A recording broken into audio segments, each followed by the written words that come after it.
It's a quick death for the Weddell.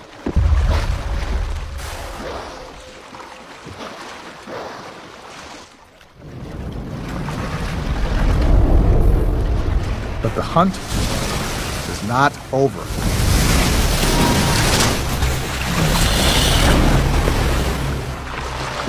These killer whales are struggling to find enough food. As they regroup, he seizes the moment to slip away.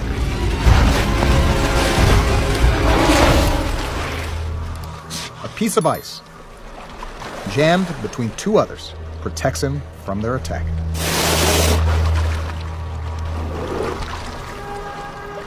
But in an astonishing display of tactical intelligence, the killer whales begin to free the ice.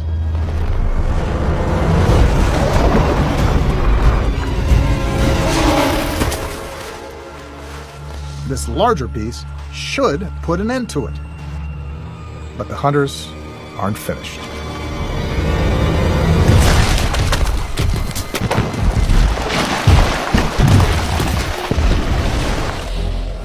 Using a series of subsurface waves, they dismantle what remains.